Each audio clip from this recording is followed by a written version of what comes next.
మనవి చేసేది ఏమిటంటే, ఎంతకాలం మా జీవితం ఇలా ఉండాలి ప్రభువా?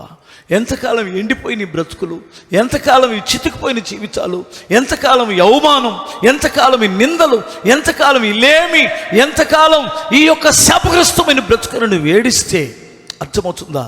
నీ స్థితి మార్చి నీ పరిస్థితులన్నీ చక్కదిద్దగలిగినప్పుడు దేవుడు ఎడవబడిన వారే నీకు దగ్గర అవుతారు.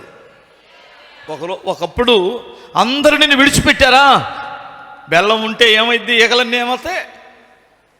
ఏబు దగ్గర డబ్బులన్నీ పోయిన తర్వాత ఒక్కరు రాలా, మరలా రెండంతలు వచ్చిన తర్వాత అక్క చెల్లెళ్ళు అందరూ వచ్చంట, అన్నయ్య నీకు ఎన్ని కష్టాలు వచ్చినాయిరా అన్నయ్య.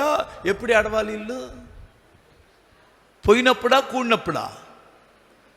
మీరు వాక్యం జాగ్రత్తగా చదవండి. పోయినప్పుడు ఏడ్చినోడు ఒక్కడు లేడు, అంటే ఆ స్నేహితులు వాళ్ళు తప్ప ఇంక మిగతా వాళ్ళు ఎవరు ఏడవలేదు. అంతా వచ్చిన తర్వాత ఎవరు వచ్చి కన్నీళ్ళు పెడుతున్నారు? ఇది చింతామణి నాటకపు ఏడుపు కాదు.